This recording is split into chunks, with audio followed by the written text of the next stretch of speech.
Guys, this is Kamlesh Sharma and I welcome you all in Aurora IAS, and this is lecture number 4 of international institutions, in which we are going to continue our discussion on WTO.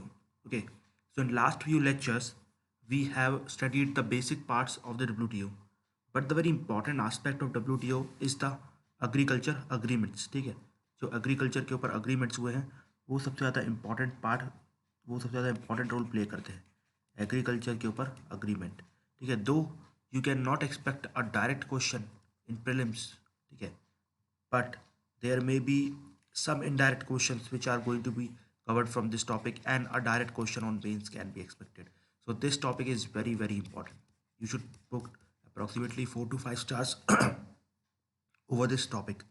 Fine, so this is a very important topic. So now let us begin our discussion on this aspect. Fine, so where is our slides? So here we have to start. We have started Doha round, then we have come to agreement or agriculture. So before going to agriculture, let us compare the agriculture of developed countries and developed countries. ठीक है, developed countries and developing countries के agriculture को थोड़ा सा compare कर लेते हैं कि दोनों में डिफरेंस क्या है। ठीक है, दोनों में डिफरेंस पता लगने से हमें पता चल जाएगा कि डेवलपिंग कंट्रीज़ को इतनी प्रॉब्लम क्यों है और डेवलप कंट्रीज़ को बिल्कुल भी प्रॉब्लम क्यों नहीं है। देखो, ये हो गया डेवलप में, मान लो हमने अमेरिका रख लिया और डेवलपिंग में अपनी इंडिया रख ली। ठीक है, अब देखो डेवलप कंट्रीज़ में क्या होता है। ठीक है, देखने की कोशिश करो डेवलप कंट्रीज में होता क्या। इन डेवलप्ड कंट्रीज जो एग्रीकल्चर है ना, एग्रीकल्चर में जो लैंड होल्डिंग है दैट इज़ क्वाइट बिग। ठीक है, land holding is several acres, और यहाँ पर स्मॉल लैंड होल्डिंग है। ठीक है, यहाँ पर स्मॉल है, यहाँ पर लार्ज लैंड होल्डिंग है, यहाँ पर स्मॉल लैंड होल्डिंग है। दूसरी आप चीज़ देखोगे तो यहाँ पर जो कंप्लीट जो खेती होती है, ठीक है, जो एग्रीकल्चर होता है कमर्शियल होता है।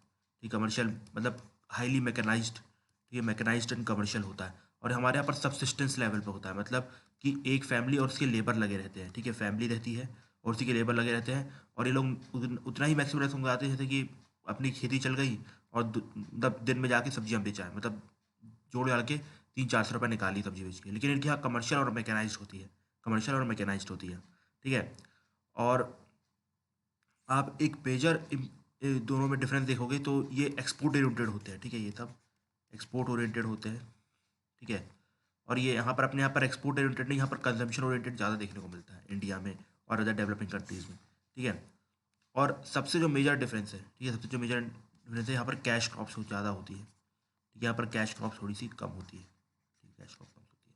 तो आपने देखा कि जो अमेरिका का या फिर डेवलप्ड कंट्रीज़ का एग्रीकल्चर है, इट इज़ टोटली मतलब ज़मीन आसमान का फ़र्क है। ठीक है, ज़मीन और आसमान का फ़र्क आपको देखने को मिल जाएगा कहाँ पर, इंडिया के एग्रीकल्चर में और अमेरिका के एग्रीकल्चर में। ठीक है, अब इसी के रिगार्डिंग, ठीक है, इसी और सबसे सबसे इम्पोर्टेंट बात, हमारे यहाँ जो फार्मर्स हैं वहाँ पर farmers they are quite rich. ठीक है, और हमारे यहाँ फार्मर्स आर वेरी पुअर, मतलब उनकी पूरी फैमिली लगी रहती है। ठीक है, अब यहाँ पर एक कॉन्सेप्ट आता है डिस्गाइज्ड अनएम्प्लॉयमेंट का। देखो, ये कॉन्सेप्ट ये बोलता है कि जैसे आप अमेरिका के फार्म लैंड्स को देखोगे, ठीक है, तो बहुत बड़े रहते हैं, हंड्रेड्स ऑफ एकर्स में रहते हैं। ठीक है, हंड्रेड्स ऑफ एकर्स में रहते हैं, और मुश्किल से यहाँ पर 3 से 4 फार्मर, बस मैक्सिमम 7 से 8 फार्मर यहाँ पर एंगेज रहते हैं।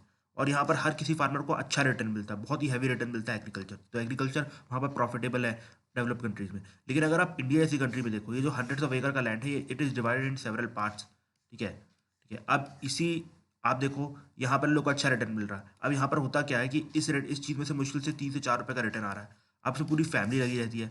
अब अगर इसको डिवाइड भी कर दो तो 0.5 रुपीज़ मिलता है। तो अल्टीमेटली इसलिए हम यही रीज़न है कि हमारे यहाँ के जो फार्मर्स है वो क्वाइट पुअर है। ठीक है, तो अगर आप इनके ऊपर एकदम से मार्केट वाली चीज़ लगा दोगे तो हमारी धज्जियाँ उड़ जाएंगी यहाँ पर, लेकिन इनकी नहीं उड़ेंगी क्योंकि इनके यहाँ पर बहुत ज़्यादा प्रोडक्शन हो रहा है। ये लोग एक्सपोर्ट करना ही चाहते हैं, ये लोग एक्सपोर्ट ही करना चाहते हैं, ये लोग इंडिया जैसे मार्केट में एक्सपोर्ट करना चाहते हैं। लेकिन हम अपनी मार्केट में खुश हैं क्योंकि हमारे लैंड होल्डिंग कम है, मैकेनाइज्ड नहीं है, एक्सपोर्ट ओरिएंटेड नहीं है, कमर्शियल क्रॉप्स नहीं है, कैश क्रॉप्स नहीं है। ठीक है, और यहाँ पर लोग का सेम सब उल्टा है। आपने देख लिया किस तरीके से मैंने डिफरेंशिएट करके बताया। फाइन, तो अब देखो होता क्या है।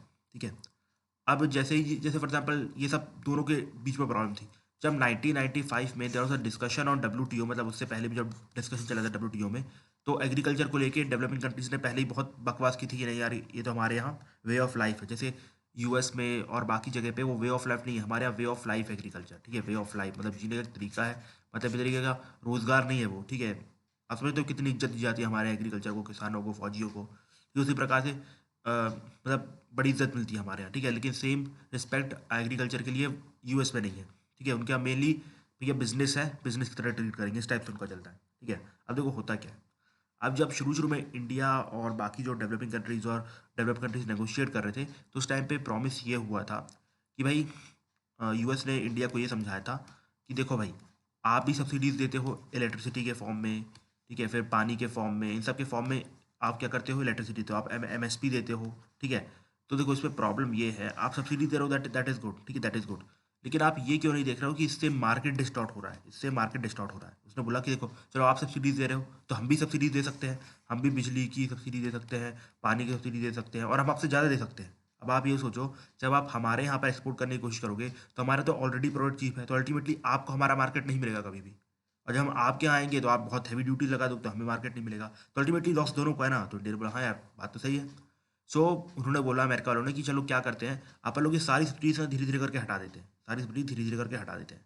अब ये बात हुई थी, ठीक है। अब सीसी सब्सिडीज धीरे धीरे करके हट रही थी, तो उसमें उन लोगों ने बोला कि भाई इतनी जल्दी तो एक ही बार में तो नहीं हटा सकते। इंडिया ने बोला कि हमारे यहाँ तो डिपेंड करते हैं फार्मर, तो इवन यूएस ने बोला कि नहीं इतनी जल्दी तो नहीं कर सकते हैं, थोड़ा टाइम तो देना पड़ेगा। तो कुछ टाइम के लिए क्या हुआ कि ये जो सब्सिडीज है उनको 3 बॉक्सेस में डिवाइड कर दिया गया, ठीक है। एक आता है ब्लू बॉक्स, एक आता है एम्बर बॉक्स, और तीसरा आता है ग्रीन बॉक्स। अब तीनों बॉक्सेस को समझो, ठीक है। देखो ब्लू बॉक्स में क्या रहता है, ब्लू बॉक्स सबसे डिस्टॉर्टिंग सब्सिडीज मानी जाती है, ठीक है। Blue no no not blue box, it is actually amber box which is the most distorting subsidies, ठीक है, नॉट ब्लू बॉक्स, ठीक है। ब्लू बॉक्स में क्या होता है, देखो ब्लू बॉक्स में मैक्सिमम डेवलप्ड कंट्रीज यहाँ पर सब्सिडीज देती है। इसमें क्या रहता है कि आपको ये लोग फसल ना उगाने के लिए सब्सिडी देते हैं। देखो आप सब जानते हो कि जो लैंड होता है, ठीक है, लैंड में अगर आप लगातार हल चलाते रहोगे, लैंड में अगर आप लगातार हल चलाते रहोगे तो क्या होगा, इसका ऑटोमेटिकली ये जो सॉइल है वो अनरिच्ड हो जाएगी और काफ़ी ख़राब हो जाएगी, और जितना उपजाऊ पहले हो रही थी अब उतने मात्रा में उपजाऊ नहीं रहेगी। तो अल्टीमेटली कुछ टाइम के लिए बैरन रखा जाना इसको सही रहता है, ठीक है। आप भी जानते हो कि बहुत पुरानी प्रैक्टिस है, इवन इंडिया में फॉलो की जाती है कि कुछ टाइम के लिए लैंड को बैरन रख देना चाहिए, मतलब खुला छोड़ देना चाहिए, जिससे कि जो भी उसकी फर्टिलिटी कम हुई है वो वापस ले ले, ठीक है। लेकिन आप सब जानते हो ये लोग अपने पैसे के चक्कर में, एक्सपोर्ट के चक्कर में क्या करते हैं किसान लोग कि नहीं यार हमें तो उगाना है, ये लोग इन्वायरमेंट की नहीं सोचते हैं, ठीक है। ऐसा यूएस ने बोला। तो उन्होंने बोला कि यहाँ पर क्या करते हैं, इसको हम सब्सिडी दे देंगे कि ये लोग एटलीस्ट 1 साल के लिए जो भी आपका खर्चा होता है सरकार दे देगी, मतलब उस स्टाइल आप बैरन रखो अपनी लैंड, ठीक है। तो ये हो गई ब्लू सब्सिडी। ब्लू बॉक्स में मैक्सिमम ये वाली सब्सिडीज आती है, ठीक है, ठीक है। और दूसरा रीज़न ये भी रहता है कि भाई कहीं आपकी जो जो मतलब प्राइसेस है वो क्रैश ना कर। जैसे फॉर एग्जांपल अगर आप देखो हमारे यहाँ पर मान लो इस बार अनियन हो गई, ठीक है, इस बार अनियन के मान लो प्राइस बहुत ही ज़्यादा कम हो गए, ठीक है। अब नेक्स्ट ईयर फार्मर्स लोग हर कोई अनियन उगाएंगे, क्यों, बिकॉज पिछले साल प्राइस बहुत कम थे, लेकिन इस बार इतनी ज़्यादा ओवर प्रोडक्शन हो गई कि मतलब प्राइस बहुत ज़्यादा थे अनियन के लास्ट ईयर, तो इन्होंने सोचा कि इस बार अनियन उगाते हैं, जिससे क्या होगा कि अनियन में पिछले साल प्रॉफिट था तो इस बार भी प्रॉफिट होगा, ठीक है। इसे कॉबवेब फिनोमेना बोलते हैं, ठीक है, जो मैं एक्सप्लेन कर रहा हूँ इसे कॉबवेब फिनोमेना बोलते हैं कि लास्ट ईयर भाई अनियन के प्राइस बहुत ज़्यादा थे, और जिन्होंने उगाया था जिन फार्मर ने उनको बहुत हैवी प्रॉफिट हुआ, तो बाकी फार्मर सोचते हैं इस बार हम भी अनियन उगाएंगे, तो लगभग सारी फार्मर उगा लेते हैं, तो अल्टीमेटली सप्लाई बहुत ज़्यादा हो जाती है। जब मैंने आपको बताया था ऑलरेडी, जब सप्लाई बढ़ेगी और डिमांड कम रहेगी, अगर डिमांड कम रहेगी सप्लाई बढ़ेगी तो ऑटोमेटिकली क्या होगा, प्राइस ऑटोमेटिकली कम हो जाएगा, ठीक है। ये मैंने आपको ऑलरेडी बताया है, जिसको समझ में नहीं आ रहा उसने मेरे पिछले लेक्चर्स नहीं देखे थे, ठीक है। तो प्राइस ऑटोमेटिकली कम हो जाएगा, तो अल्टीमेटली जो फ़ायदा होना था वो फ़ायदा नहीं होगा, ठीक है। तो इसलिए भी आपको ये सब्सिडी देनी पड़ेगी भैया, ये लोग एकदम से हैवी क्रॉप्स उगाना ना चालू करते हैं, ठीक है। तो एक तरीके से ब्लू बॉक्स में कौन कौन सी सब्सिडी होती है, एक होती है कॉब वेब फिनोमिना को कम करने के लिए, ठीक है, और दूसरी सब्सिडी होती है कि भैया सॉइल की फर्टिलिटी को मेंटेन करने के लिए। ये दो सब्सिडीज ब्लू बॉक्स में आती है। तो I think you are clear with the blue box कि देखो not crashing of the prices and soil fertility, दो रीज़न हो गए, ठीक है, सॉइल फर्टिलिटी और नॉट क्रैशिंग ऑफ प्राइसेस, ये दो हो गए, ठीक है। इसके बाद आता है एम्बर बॉक्स, ठीक है, इसके बाद आता है हमारे सामने एम्बर बॉक्स। देखो एम्बर बॉक्स में सबसे ज़्यादा मैनिपुलेटिव सब्सिडीज होती है, ठीक है।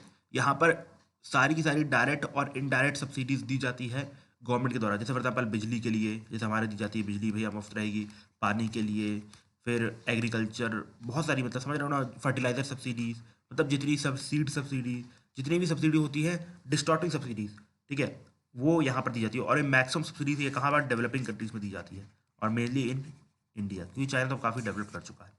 इस पर आती है ग्रीन सब्सिडीज, ये सबसे लिस्ट मैनिपुलेटिव सब्सिडी होती है, इसमें लगभग नो रोक टोक है, ठीक है। और यहाँ पर रिसर्च एंड डेवलपमेंट सब्सिडी दी जाती है, मतलब रिसर्च का अगर आपको R&D करना है राइस के ऊपर, या फिर नया सीड उगाना है, जैसे हमारे ग्रीन रेवोल्यूशन में आए थे, तो वो सब ग्रीन बॉक्स में आता है। ठीक है, green box, amber box manipulative होता है, ब्लू बॉक्स। देखो अगर अब आप देखोगे तो ब्लू बॉक्स और ग्रीन बॉक्स दोनों में ही लगभग there is no restriction on giving subsidies. ठीक है, ब्लू बॉक्स में नो रिस्ट्रिक्शन, ग्रीन बॉक्स में नो रिस्ट्रिक्शन, लेकिन there is a restriction in amber box. ठीक है, there is a restriction in amber box कि भाई जो डेवलप्ड कंट्रीज है वो 5% बस सब्सिडीज दे सकती है, और जो डेवलपिंग कंट्रीज है वो सिर्फ और सिर्फ 10% बस सब्सिडी दे सकती है। ठीक है, डेवलप कंट्री कितना, 5%, और डेवलपिंग कंट्रीज 10% सब्सिडी दे सकती है। ठीक है, समझ में आया? 3 बॉक्सेज हमारे सामने, blue box, amber box, green box. ठीक है, ब्लू बॉक्स में अगर आप देखो तो क्या होता है, हाँ, ब्लू बॉक्स में नो रिस्ट्रिक्शन, ग्रीन बॉक्स में नो रिस्ट्रिक्शन, लेकिन there is restriction on amber box, develop country के ऊपर 5% का, डेवलपिंग कंट्री के ऊपर 10% का। ठीक है, अब आप बोल रहे हो भाई ये तो अच्छा किया, इसमें क्या गलत किया यूएस ने, तब तो सही चल रहा है, हम मतलब उन्होंने कम सब्सिडीज ली बिकॉज वो डेवलप्ड है, और हम डेवलपिंग है इसलिए हमें ज़्यादा सब्सिडीज दी गई। नहीं नहीं नहीं नहीं, यहाँ पे अभी तक ये नहीं पूछा किसका 10%, किसका 5%, किसका 10%, किसका 5%। एग्जाम्पल के तौर पर समझने की कोशिश करो। सॉरी, आज थोड़ी सर्दी हो गई तो उसके लिए थोड़ा आपको टॉलरेट करना पड़ेगा। ठीक है, फॉर एग्जाम्पल मैं आपको बोल रहा हूँ,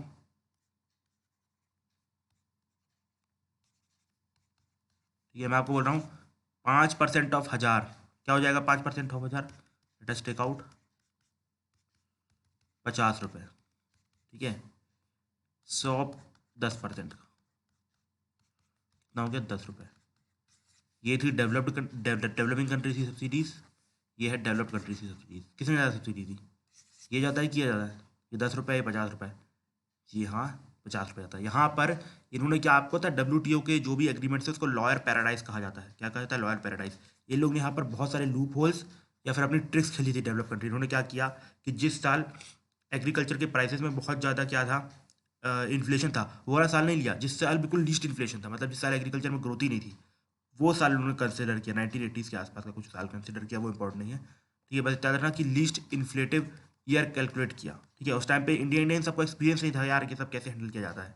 ठीक है, इसलिए लॉयर पैराडाइज कहा जाता है। तो पहली चीज़ तो ये था, जैसे फॉर एग्जाम्पल, और दूसरी चीज़ ये कि भाई इन्होंने बोला कि जिस टाइम पे मान लो 1988 में हमारी अगर सब्सिडी जितनी थी उसका हम 5% देंगे, और इंडिया का भी बोला जब जब आपकी 1998 में जितनी सब्सिडी रहेगी उसका 10% देना। तो भाई इस टाइम पे भी ये लोग बहुत ज़्यादा सब्सिडी दे देते, इस टाइम पे लोग 1000 रुपये सब्सिडी देते थे, और इस टाइम पे भी हम लोग अगर आप देख लो सिर्फ 100 रुपये सब्सिडी देते थे। तो इन शॉर्ट आप अभी भी सब्सिडी ज़्यादा दे रहे हो ना, तो ये लोग हमारे साथ गेम खेल गए वाला।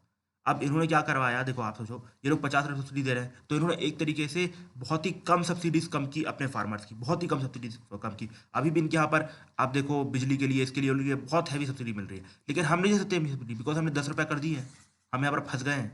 आई समझ, ये ट्रिक हुई है हमारे साथ। आई समझ कि क्या ट्रिक खेली गई है, ये सबसे बड़ी ट्रिक खेली गई है।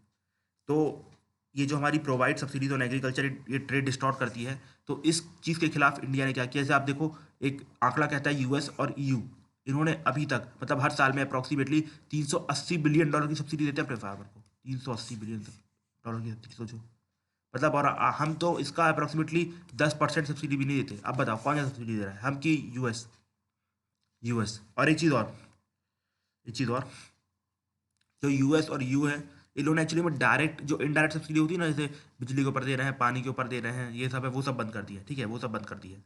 लेकिन हमारे यहाँ मैक्सिमम वही इनडायरेक्ट सब्सिडी दी जाती है। ठीक है, इनडायरेक्ट सब्सिडी दी जाती है, हम आपको पढ़ाएंगे डायरेक्ट और इनडायरेक्ट सब्सिडी क्या होती है फ्यूचर में।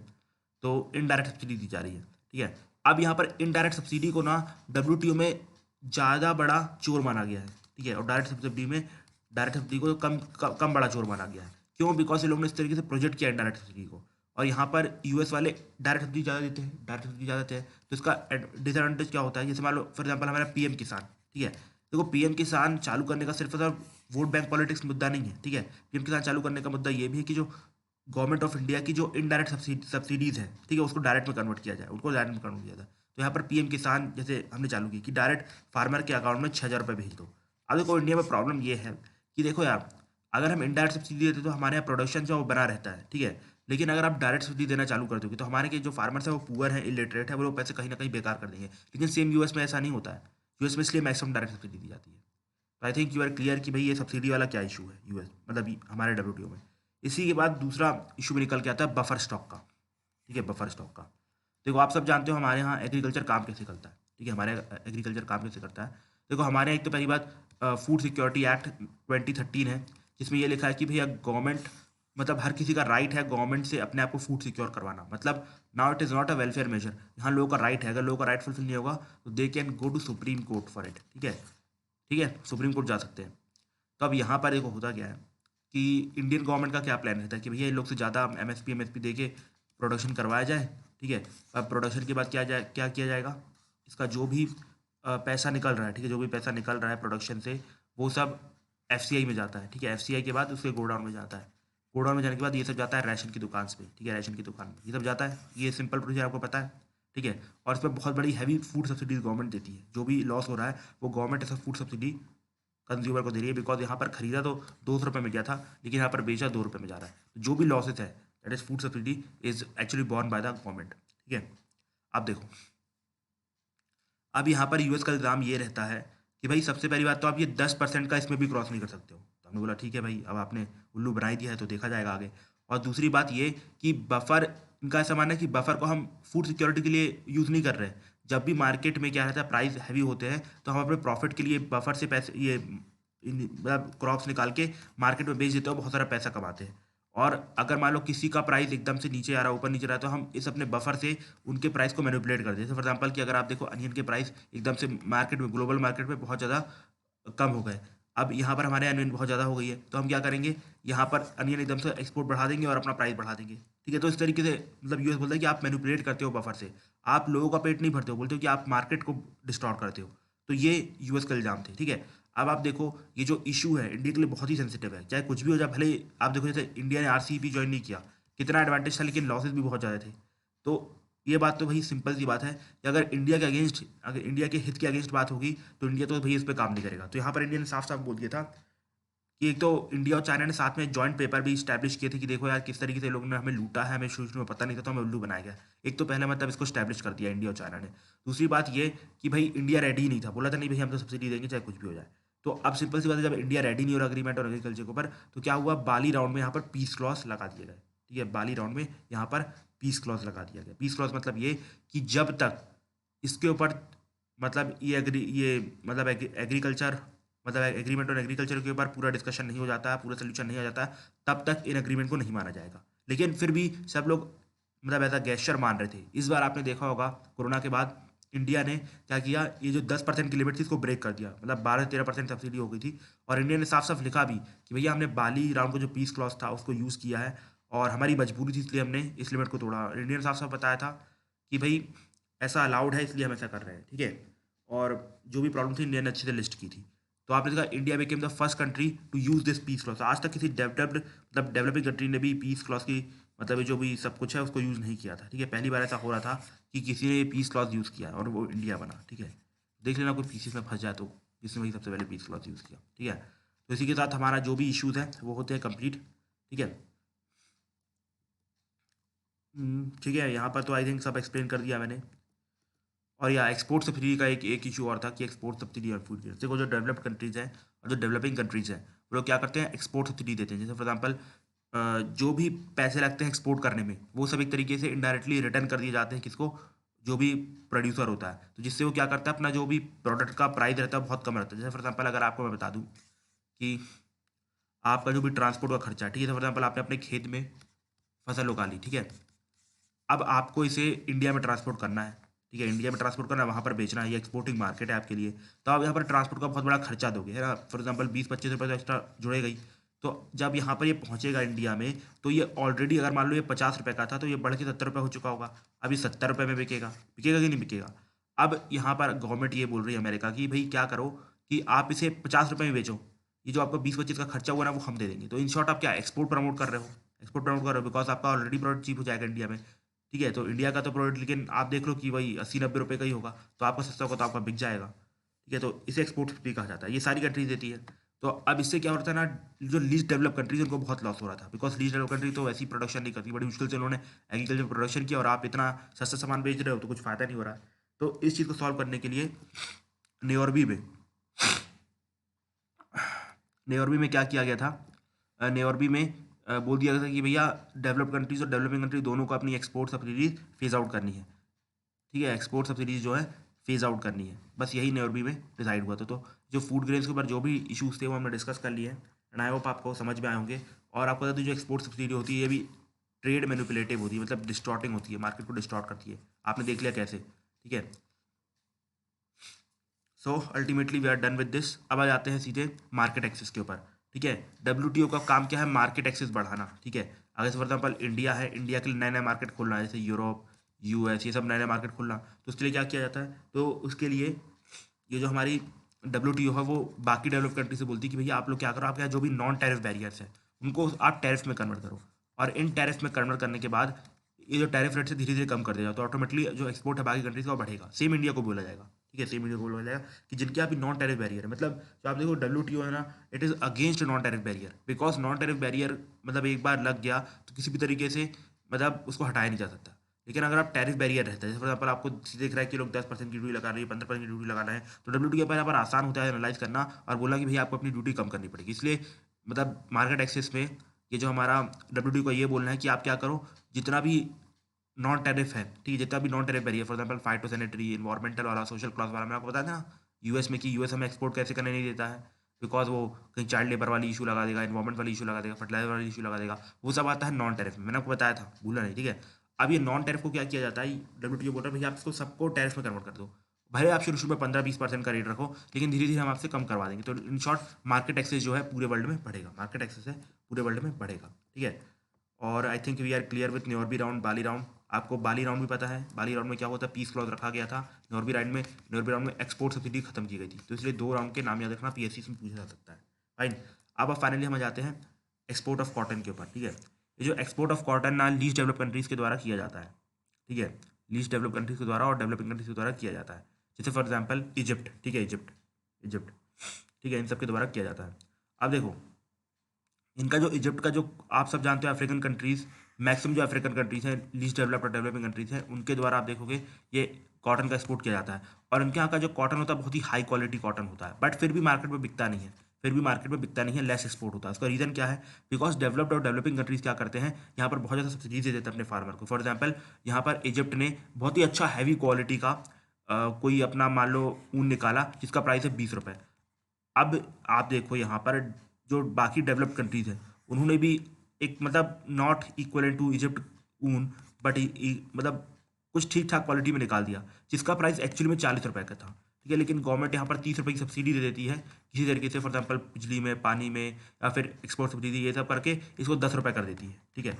अब देखो अब सिंपल सी बात है कि क्वालिटी लगभग सेम है, तो इजिप्ट का ऊन इज़ बेस्ट, ठीक है, कॉटन इज़ बेस्ट, बट फिर भी यहाँ पर लगभग क्वालिटी सेम है तो लोग प्रेफर करेंगे ये वाला जिसका 10 रुपये प्राइस है। तो अल्टीमेटली क्या होगा, इनका एक्सपोर्ट बढ़ेगा नहीं। तो यहाँ पर न्योरबी राउंड में एक और डिसीजन लिया गया था, ये डिसीजन ये लिया गया था कि जो भी डेवलप कंट्रीज और डेवलपिंग कंट्रीज हैं अपनी जो भी एक्सपोर्ट ड्यूटीज़ या जो भी सब्सिडीज देती है कॉटन के मामले में वो सब इसको जीरो करेंगी, और इट हैज़ बी डन, ठीक है। मतलब डेवलप कंट्री के लिए कंपलसरी था इम्पोर्ट ड्यूटी को जीरो लाना, और डेवलपिंग कंट्रीज के ऊपर ऑप्शनल था। तो इंडिया ने भी कुछ हद तक अपनी कम की है, चाइना ने भी कम की है, बिकॉज दोनों को अपनी अफ्रीकन पॉलिटिक्स खेलनी है, ठीक है, दोनों को अपनी अफ्रीकन पॉलिटिक्स खेलनी है। अब इसी के साथ हमारा जो एग्रीकल्चर के ऊपर डिस्कशन है डब्ल्यूटीओ का वो खत्म होता है। अब बचता है क्या, आईपीआर एंड सर्विसेज। ये छोटा पार्ट है, तो अगले लेक्चर में we are going to end with this WTO, और इसके बाद 2 लेक्चर और बचेंगे, आईएमएफ एंड वर्ल्ड बैंक। उसके बाद हम चालू करेंगे नेशनल इनकम, ठीक है, नेशनल इनकम के बाद पूरा मेन टॉपिक आने वाला है, जैसे for example agriculture, industry, liberalisation of economy, industrial policies, जो भी टॉपिक्स है वो हम डिस्कस करेंगे, ठीक है। So thank you and have a nice day my dear friends.